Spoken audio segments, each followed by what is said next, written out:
questions seem to be come up quite frequently.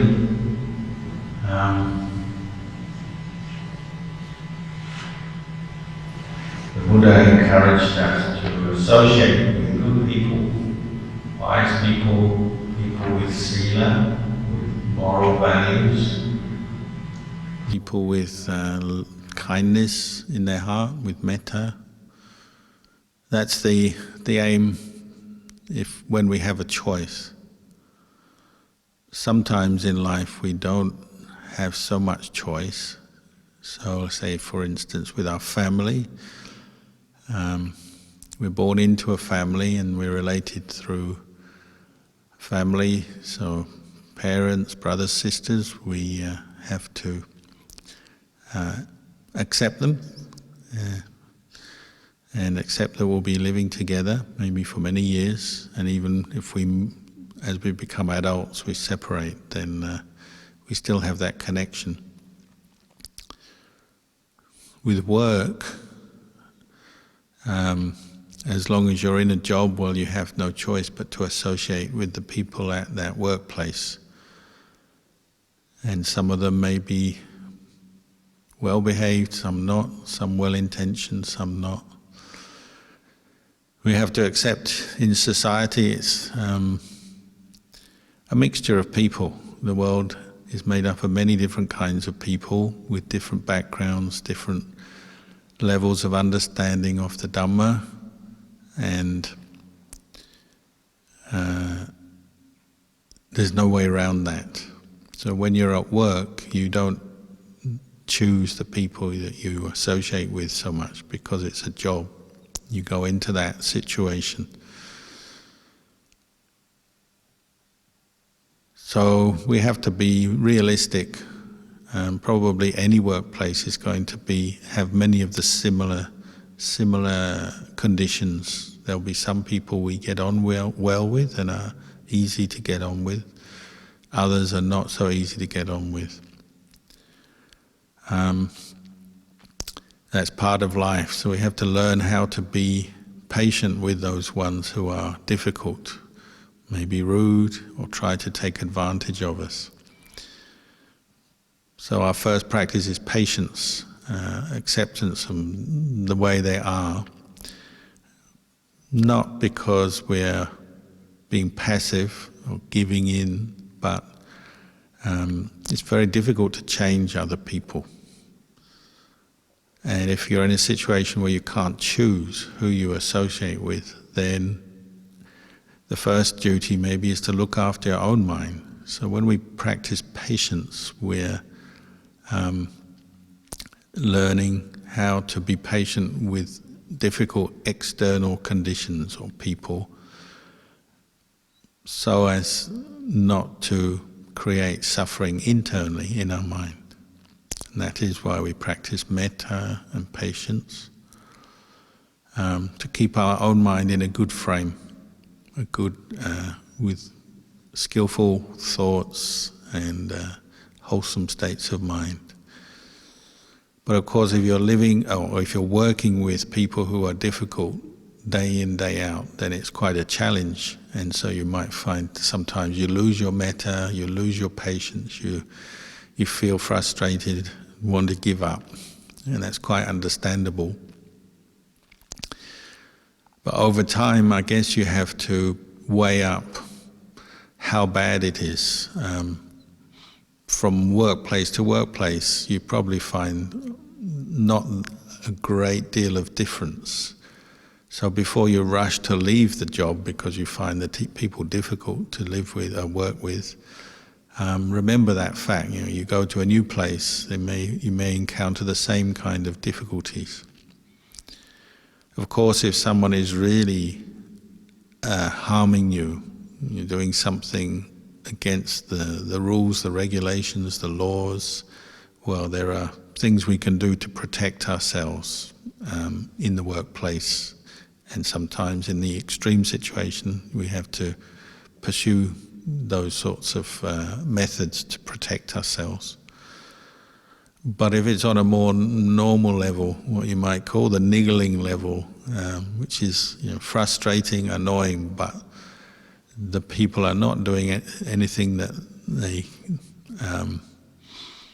that you can do a lot about, well, then you have to just try to be patient with that and not dwell on their negative behavior, but get on with your own job. Do the best you can in your own job, and in your mind just let them go. Don't dwell on their negative behavior. It's tiresome, frustrating, but don't dwell on it. Don't hold on to it in your mind, in your memory.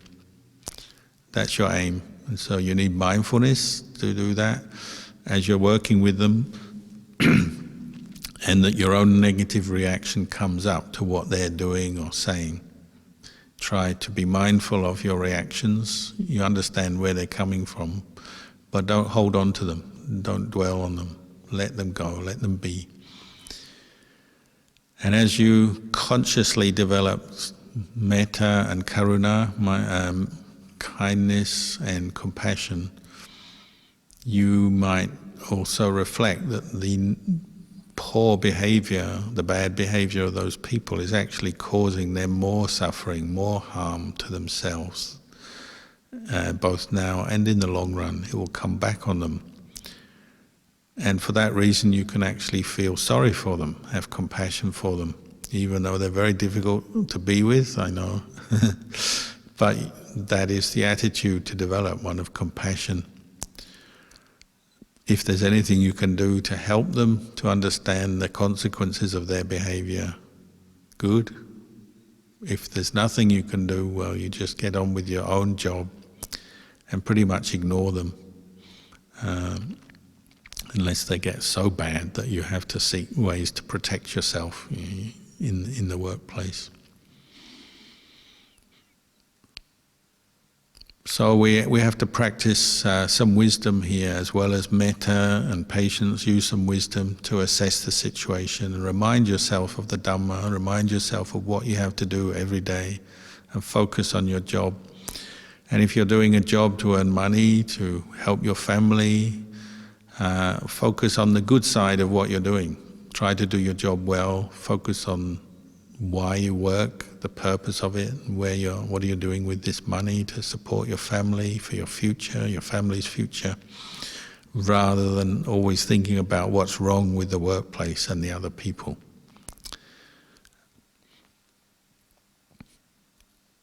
As far as friends go, we do have some choice here. And the Buddha always said, well, associate with the good people and try to avoid the foolish or harmful people. Sevana cha balanang panditanang cha sevana. We do have choice in who we spend our time with, who we connect with, who we talk to, and with friends, you have that choice. And over a lifetime you might find some friends drop away because you have different values and different interests or different levels of sila. So if somebody is someone who's cruel or dishonest, unkind, well, you have the choice to avoid that person. And even if you've previously been friends and spent time together, if you find their character has changed or their behavior has become harmful, then you have to move away from those people, spend less time with them, give them less attention. Because it's a friendship and you have choice there. As I said, it's different from a family where you maybe have to keep up your family relations, whatever the people in your family are like. But a friendship, it can change. And so if someone they're behaving badly, well, you can end the friendship or just quietly separate from them. Especially if you found you've had a bad experience with someone, if you found you can't trust them, well, don't talk to them, don't tell them your secrets and your important information, don't depend or rely on that person if you found them untrustworthy. You can still be friendly to them, but don't spend much time with them and don't expect much from them because you found them to be insincere. And you can choose to find good friends. So spend more time with people you can trust, people who have sila, people who are reliable, kind, friendly, honest. And you have to choose there, and you have to maybe take time to find out who is kind and honest and who's not. So you have to be willing to take your time to get to know people, and if someone turns out to be a bad friend, well, let them go. If someone turns out to be a good friend, well, you can trust them and that friendship may flourish and grow. So where's a good place to find friends? Well, monastery, people who have faith in the Buddha, Dhamma, Sangha and practice the Buddha, Dhamma, the Buddhist teachings. It's no absolute guarantee that they'll be good friends, but generally, monasteries and temples and where people practice the Dhamma is a good starting point for finding good friends. But if you can't find any true friends, if everyone you associate with turns out to be insincere, never mind, just find the true friend inside your own heart. Better to be a true friend to yourself, to be honest, kind, have goodwill for yourself, than to associate with a lot of insincere friends who just cause you trouble. So you can still be a friend to yourself and just be on your own until someone genuinely good comes along. So find the good person within yourself. That's a good starting point. So the Buddha said, associating with other people, whether at work or friends, you have to give people time, get to know them over time. And through time, you'll see how different situations lead those people to behave in different ways. So the true friends, the good friends, will become apparent because, the Buddha said a true friend sticks with you through thick and thin. So when money is short and the economy is bad, your true friends still show friendship to you. When you've run out of all your money, they'll still be a friend to you.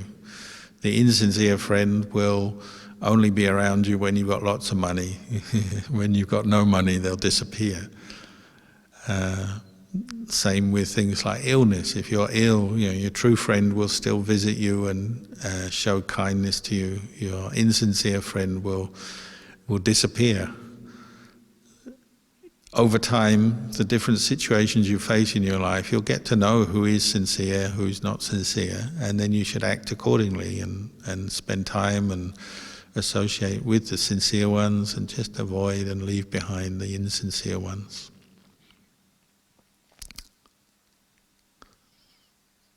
Good friends, they always talk about each other's good points. So like in the time of the Buddha, two monks, Sariputta and Moggallana, were held up as an example of good friendship. So whenever Sariputta talked about Moggallana, he always praised Moggallana's skill in meditation, developing samadhi, developing psychic powers. And Moggallana would always praise Sariputta's wisdom. He had great knowledge, wisdom, and a mind that could analyze and examine the truth very well. So whenever they talked about each other to other people, they'd always praise the good points of their friend. And they're always looking to help each other. So before they were monks, they made a pact and they said, whoever meets a really enlightened teacher first, make sure you tell the other one. And they agreed they would tell each other whoever met the enlightened teacher first. That's a true friend, isn't it? They take what is best and share it with you. Their best food, their best knowledge, their best this, best experience, best this, best that. They'll pass on what they've got or share what they've got. The insincere friend is just out for what they can get, so they're following their greed, so they just try and get things from you, but they don't give you anything in return. So I'll try and think of what a true friend is like and try to develop those qualities in yourself first. And if you do, maybe the good karma you make will bring you to meet other true friends, good friends.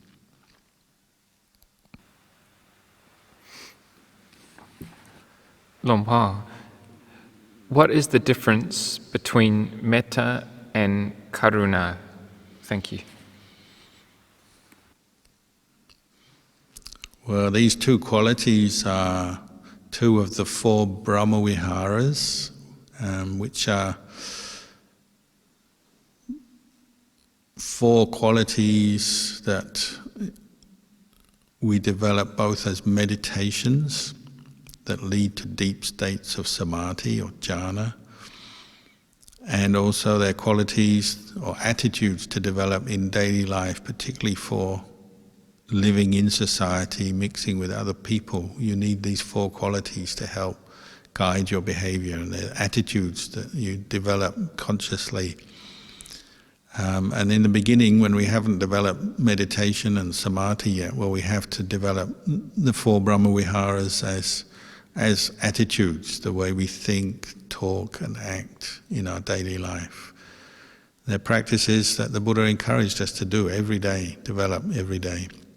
So metta is kindness, comes from the word mitta, which means friend. So we say loving friendliness, goodwill. Karuna we translate as compassion. It means that wish for oneself and others to be free from dukkha, free from suffering. So metta is goodwill and is generally practiced and developed towards all living beings, humans, non-humans, animals, beings that you love, beings that you are indifferent to, and beings that you find annoying and that make you angry. One develops metta to all of them. Karuna is specifically directed to the thought to free or wishing someone to be free from suffering, whether yourself or others. So there's a slight different emphasis in the attitude developed, the intention developed, but they're very closely related and often almost synonymous in practical terms. You know, if you're developing metta, you tend to develop karuna as well. They go together.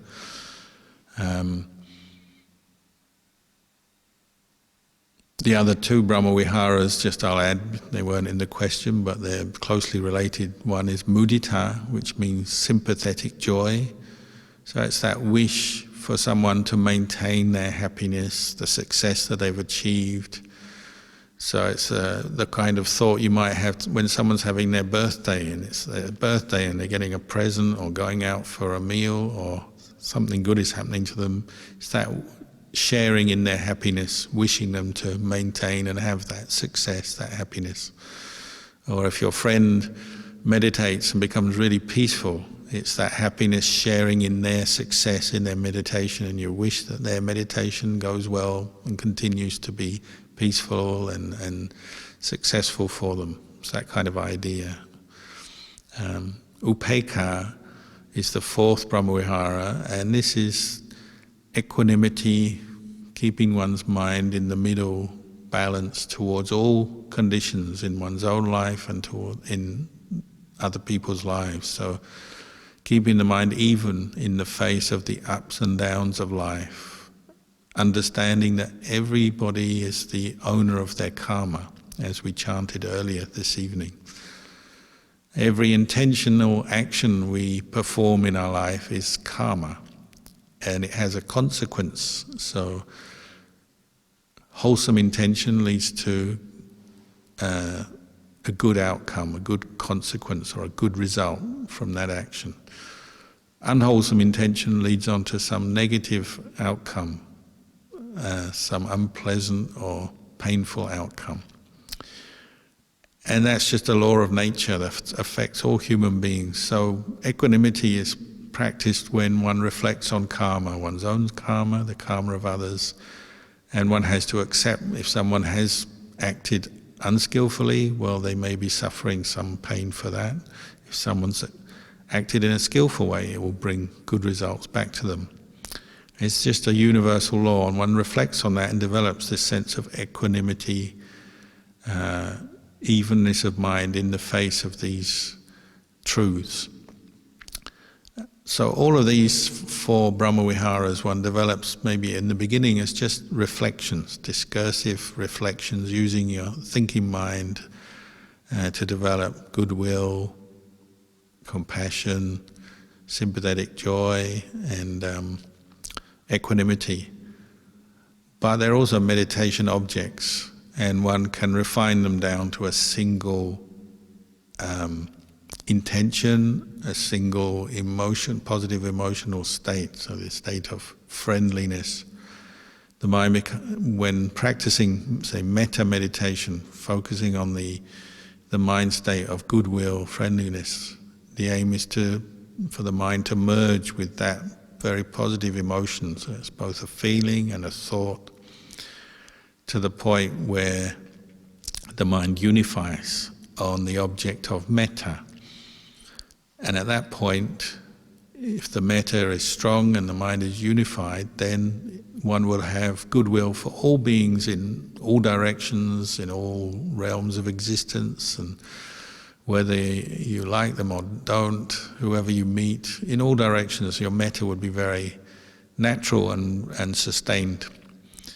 And the same with karuna, mudita, upekkha. All these meditations, when developed to a point of samadhi and unification of mind, then they automatically spread out from one, as it were, to all beings. So one practices the Brahmaviharas partly to help remedy one's own negativity and attachment to negative intentions. So like metta remedies ill will, anger. Karuna remedies cruelty. Mudita remedies jealousy and conceit. Upekkha remedies all the stress and suffering and anxiety associated with thinking about oneself and others, particularly the bad karma that's coming up in one's life or other people's life. It's giving you the equanimity to deal with that and go through that.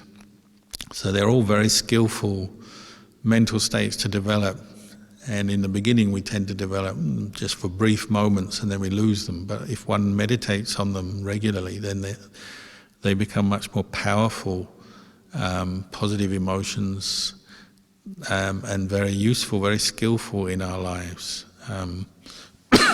As monks, we develop these meditations every day, and you see the result of it, say, in some of the more senior teachers that you meet as a monk. Some of them have very powerful minds, and the metta, the karuna, mudita, upekkha is quite tangible, and not just for someone who goes to meet or visit or lives with those monks, but even, say, or not just for someone who's a Buddhist, but somebody who maybe has no experience with Buddhism can still pick up on the metta of a well-trained mind. Or an animal can pick up and respond to the metta of a well-trained mind. So I have different examples of this in my life. Like, I remember one time when my brother and his partner came to Thailand, and they're not Buddhist, but I took them to see some Buddhist teachers as a kind of gift for them, to show them or expose them to some of the teachers of Thailand. And we went to one teacher, Lumpur Somchai, who was considered to have a very powerful mind with very powerful metta practice. And my brother and his partner couldn't speak Thai, but they could. I asked on their behalf for a blessing because they'd just got married. So he gave them a blessing, he chanted. As he chanted, it would seem he radiated metta. I could feel it and they could feel it. And this amazingly peaceful, calm feeling pervaded the room that we were in as he chanted. And it was very tangible. So I said, well, this is what metta is like. If you want to know what metta is like, this is it. Whatever you're feeling now, this is it. And so metta is something that not only you feel and experience, but you can pass it on to others when it's developed well. And it's like a feeling that can help calm somebody down, make them feel relaxed, peaceful, happy. Could become addictive, of course, because everyone wants to feel the happiness of it, but still it's something worth developing.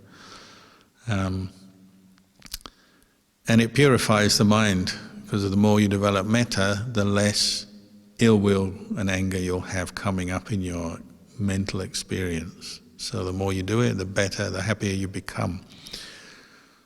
The same with karuna. Karuna is more directed to the ending of suffering. So if someone is suffering, then a teacher may, through both skillful speech, skillful action, and through meditative ability, spread karuna to somebody and help them to relax and calm down when they've previously been very stressed. So who did this the best? Well, the Buddha. We talk about the Buddha, one of his greatest qualities was mahakaruna, just this great compassion for all beings, this wish for all beings to be free from suffering. And so there's occasions when people had extreme suffering would come into the presence of the Buddha, and the sutras don't explain in great detail, but you get the impression that a few words from the Buddha, the peaceful presence of the Buddha, or maybe the karuna, the compassion of the Buddha, helped to calm those people down from a very stressed or agitated state, and they started to calm down, and especially hearing his words, then their suffering in that moment disappeared. And this is one of the great things about teachers, the Buddha or disciples of the Buddha. They have this ability to help people be free from suffering. In the present moment they can meditate, or they can give them some teaching that really helps their suffering to disappear.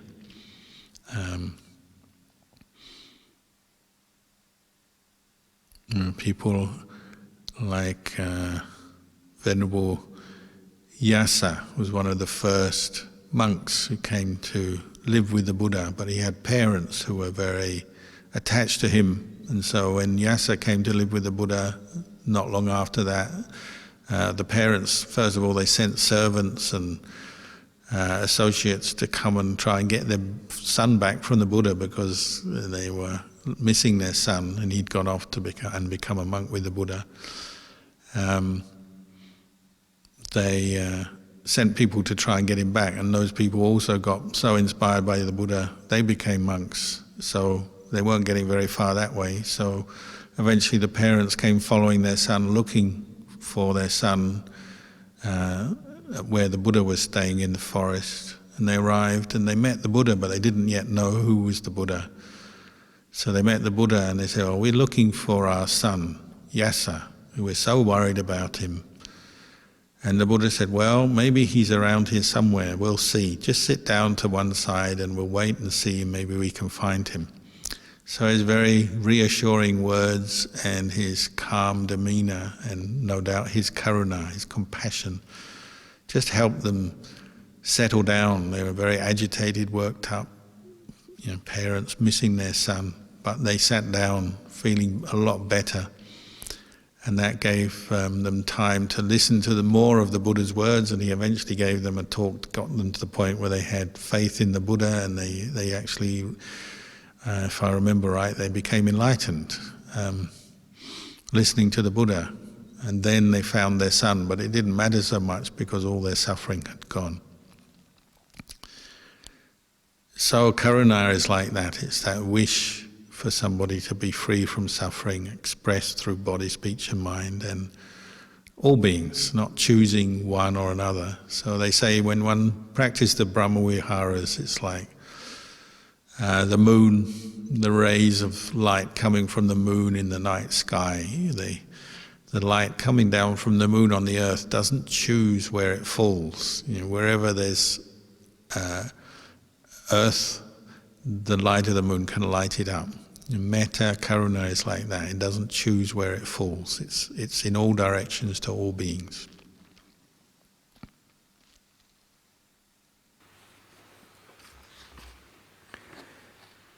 Dear Luang Por, I understand that when one is practicing anapanasati, one is also fulfilling the satipatthana at the same time. My question is, when a person is not practicing anapanasati, then when can satipatthana be practiced by that person? Thank you. Oh, well, satipatthana, or the four foundations of mindfulness, is something one can practice from moment to moment through the day, in all situations, all occasions. There's four foundations of mindfulness, so there's opportunity there to develop mindfulness of body, mindfulness of feelings, pleasant or unpleasant feelings, mindfulness directed to the mind itself, so particularly becoming aware of mental states, whether they're wholesome or not, greed, anger, delusion, or non-greed, non-anger, non-delusion, and so on. Or mindfulness of the Dhamma, and that's basically everything. Everything becomes Dhamma when you're becoming mindful of it, but particularly the process by which suffering arises in the mind. So what triggers suffering, what causes it, and then the process by which suffering is abandoned in the mind. So developing, say, the 7 factors of enlightenment, the Bojjhanga. So developing mindfulness and investigating the Dhamma and developing energy and rapture and tranquility and samadhi and equanimity, these very wholesome qualities that are the different factors that make up the mind that becomes enlightened. So there's plenty of scope there for practicing mindfulness at all times. And say you're at work, it doesn't mean to say you can't practice mindfulness. If you are someone who practices a lot of anapanasati, well, you'll find that there's times at work where you have a few moments you can just quietly return to your breath to steady your mind during your day, when you don't have anyone you need to talk to, you don't have to do any complex activity or drive a car or something. If you're just sitting at a desk, you can take a few moments at any time just to steady your mind, return to the breath. Or if you're sitting in a meeting but you're not required to talk, you can calm your mind, compose your mind following the breath. But you could equally put your attention on one other aspect of the 4 foundations of mindfulness. So you might develop awareness of your posture, say as you're walking or you're sitting. Develop awareness of the feelings, how you're feeling from moment to moment in your day. You're noticing whether you're feeling pleasure or pain, or just feeling more neutral, neither pleasure nor pain. Become mindful of your mental state from moment to moment through your day, and notice, at the moment I'm feeling really irritated. It feels like this, and the mental states and trains of thought are like this. Or you might be feeling very calm. You say, at the moment I'm feeling calm, I've got no worries, no anger, no greed. Just depending what your experience is through your day, you can become mindful of it. And I would recommend this is a good thing, a necessary thing to do in life to help you to free your mind from a lot of unnecessary suffering. When we're not mindful, we tend to let our mind race according to its moods and the different stimulus we're getting. So when things go well, we tend to be elated and excited and happy, but then we get caught up in that when we're not mindful. And if things are not going so well, we tend to get caught up in the unpleasantness of situations. We react with anger or fear, and that's because we're not mindful, and that's suffering. So we can practice the four foundations of mindfulness at any time, and we have a certain range there, a range of experience we can choose to become the object of mindfulness. You say you're driving a car, you can practice mindfulness as you drive a car. You're driving a car, you're mindful with the posture, the sitting, and then the movements of the hands, changing gears, turning the wheel. You're mindful of the road ahead, seeing any obstacles or dangers coming up. You're mindful of the rules of driving, the highway rules, the laws, and so on. So you're mindful of your speed, when it's appropriate to slow down, and so on. You can make driving the object of mindfulness if you are determined to and you take it up as a practice. So anything can become part of our mindfulness practice, whether it's the breath, the body, the mind, the posture, the feelings, or just contemplating the Dhamma itself, can all become part of your practice through your day, even though you're doing a busy job, or you're traveling, or you're doing this, doing that. In the time of the Buddha said, well, an example of two women practicing mindfulness, foundations of mindfulness through their day. They turn up at a well in the middle of the village. In those days there's no pipe water. Each village would have a well, a communal well, and the two women would come to the well with a bucket on their back to collect water. And as they meet at the well, ready to draw up water to take home for use at home, they greet each other, and the way they would greet is they'd ask each other, what object of mindfulness are you focused on today? And the other one would say, oh, today I'm practicing mindfulness of the body, or mindfulness of feeling. How often do we actually do that in life? It's nearly always something else. What did you see on TV last night? Or did you hear the news about coronavirus? Or gossip, or whatever it is. That's what we'll be talking about, isn't it? Nobody is asking another person what is the foundation of mindfulness they're focused on. But you could do that if you were really focused. How are you meditating today? Where is your mindfulness today? You could do that.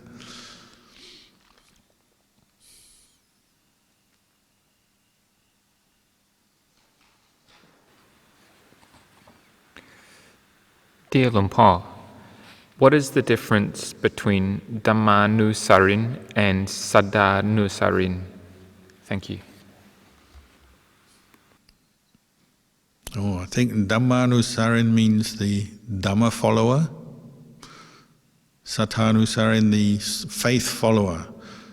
So there's a few places, I think, in the suttas, the text, that there are the different kinds of enlightened people, and the way they're enlightened they're classified. So you have the four pairs of enlightened people. There's the one who's experiencing the path, the Sotapatti Magga, the path of stream entry, and then one who's gained the fruit of stream entry, and then there's the one who's practicing the path of once returner, and one who's gained the fruit of once returner, one who's practicing the path of non-returner and experiencing the fruits of non-returner, one who's practicing the path of arahata, or full enlightened arahant, and one who's experienced the fruits of that.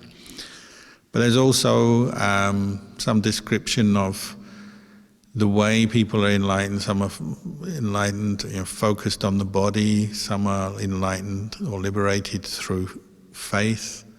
And this is particularly referring to the different spiritual faculties, the 5 spiritual faculties, which we're all developing in our practice. So there's saddha, or faith or confidence in the teaching, virya, persistent effort or energy, sati, mindfulness, samadhi, calm, stillness, and then panya, insight or wisdom. So everyone is developing these 5 qualities, and the way the Buddha taught is, there's different skillful qualities we develop which support each other. They're mutually supportive. But depending on one's character, there may be one quality that is more emphasized in one's character in the way one's practices. That may be the leading quality. So maybe faith is your leading quality. You're one who really has strong faith in the Buddha, and that has a very powerful effect to push away doubt and the hindrances to samadhi, and to support investigation of the Dhamma even. Or maybe you're one at the other end of the spectrum, and panya, wisdom, is your leading faculty, and that's your strongest. You love, like Venerable Sariputta, you love to investigate, analyze the Dhamma, examine it, think it through, ponder it. So depending on one's 5 faculties, the leading qualities that help one towards enlightenment may vary from person to person. Doesn't mean to say one person has no wisdom if they have a lot of faith, or no faith if they have a lot of wisdom, but it's just a matter of emphasis. And then I think there's a few places in the suttas where they talk about not just the enlightened beings, but these ones we say the faith follower or the Dhamma follower, who are considered to have their 5 faculties are developed to a point where they're not going to fall back into an unwholesome rebirth. They're pretty much destined for Nibbana, but they're not considered quite the same as a Sotapanna. So it's a description of where someone's at in the development of their mind, their practice. It wasn't mentioned very much, so I think there's a little bit of controversy and interpretation around these terms, but I think the most useful way to think about them is the fact that some people, their faith faculty is very strong, some their panya, their wisdom faculty, or their Dhamma faculty is very strong. And that's just natural between human beings. But we're all heading in one place, that is Nibbana, and so as one's faculties develop and merge together to train the mind to develop the Eightfold Path and to see through the delusions of attachments, or to let go of the 10 fetters, then gradually enlightenment will deepen, the enlightenment experience will deepen to the point of Nibbana.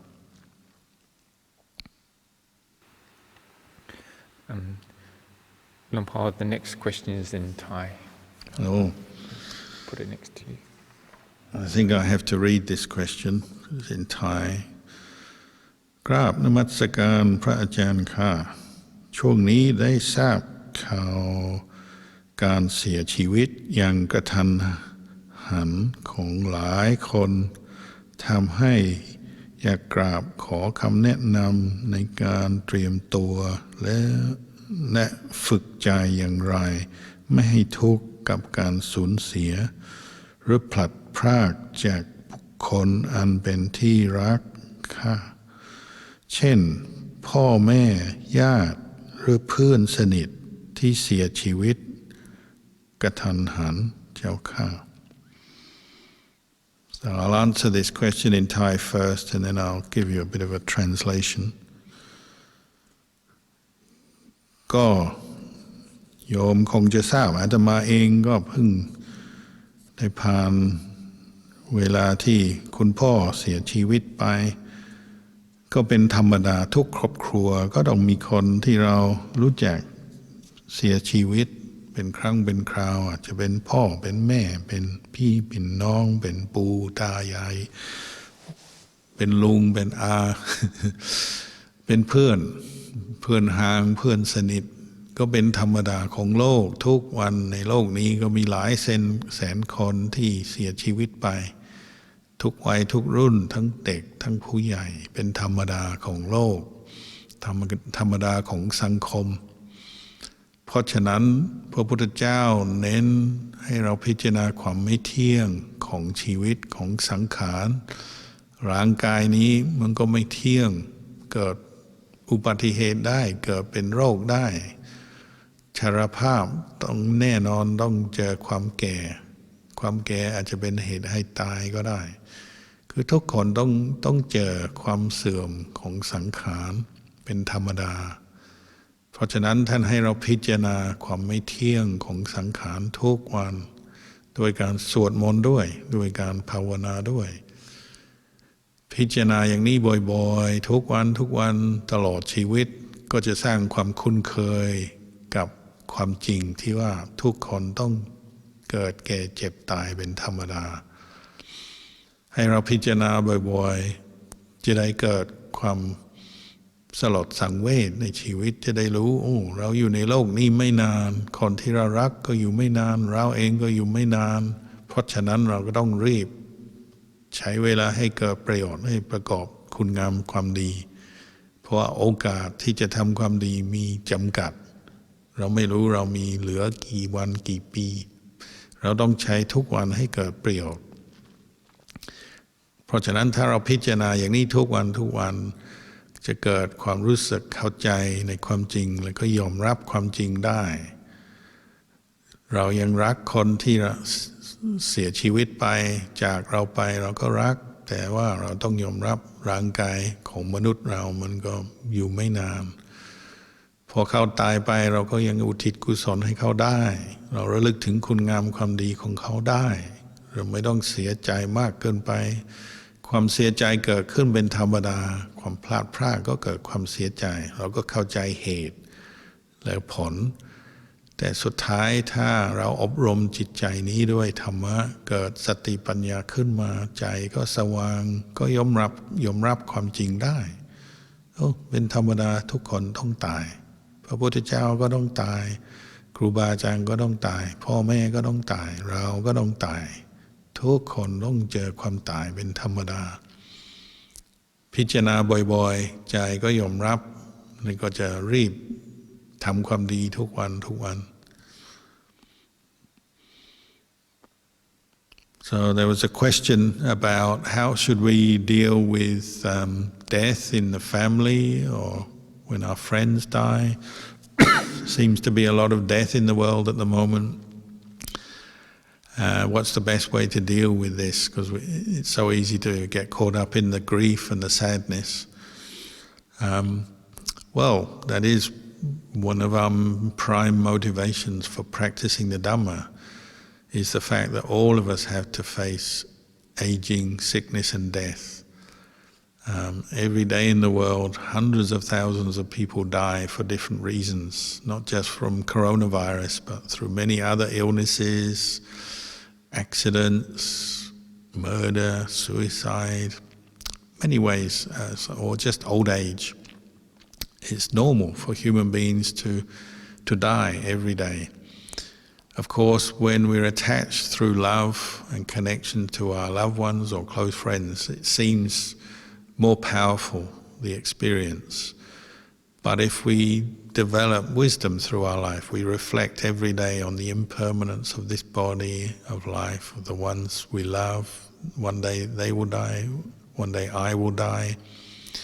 You reflect like this every day, your mind is becoming accustomed to the idea of separation and death. It's no longer something you can't think about, can't bear to think about. If you've never pondered it, you've never considered it, of course it will be a difficult thing to face up to. So the Buddha said, every day you should reflect that life is impermanent. One day I must separate from everything and everybody I love. Through death it will happen. And it's a way of training, developing your mind in a good way. And it gives rise to energy. You put forth energy in your practice when you realize your time is limited. It gives rise to that sense of sadness, seeing the true nature of reality is that we don't live for that long in this world and everyone must die. And so that you really value your time while you have it to do good, because you don't know when you'll get this chance again. It's very difficult to gain a human birth, difficult to meet with the Buddhist teachings, difficult to practice the Dhamma. So if you have that chance, that opportunity, take it. It is it's the one thing you can be sure of, is that one day you must die, one day the people you love will die. It's the only thing you can be absolutely sure of. Whatever else will happen to you or them in their lives, you don't know, you can't predict.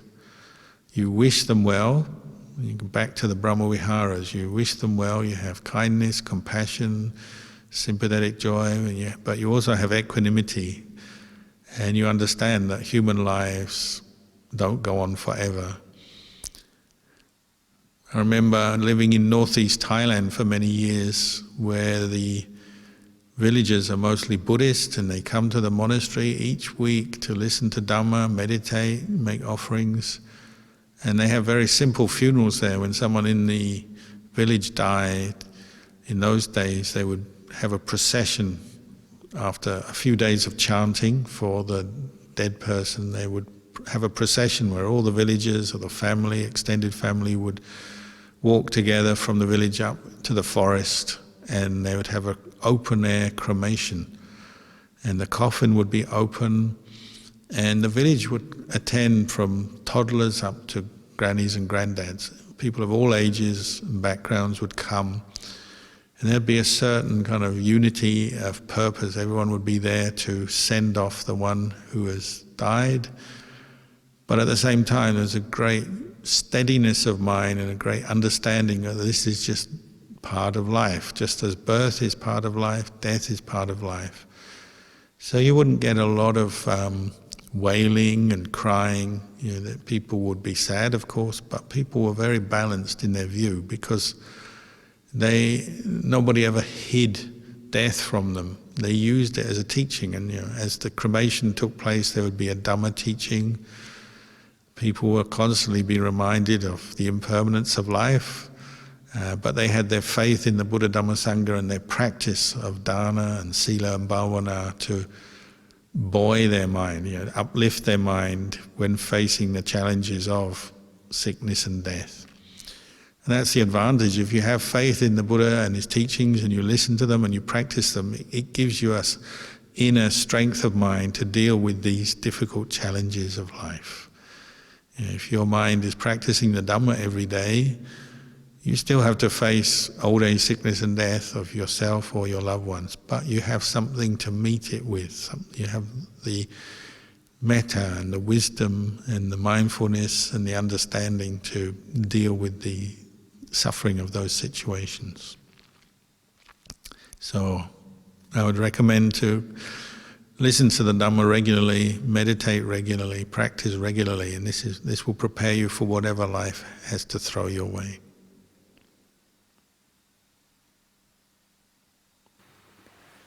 That's the final question for this evening. So that was the last question tonight. We'll finish the session there, and we'll wish you all a good week. May the blessings of the Triple Gem guide and protect you. Sadhu, sadhu, sadhu.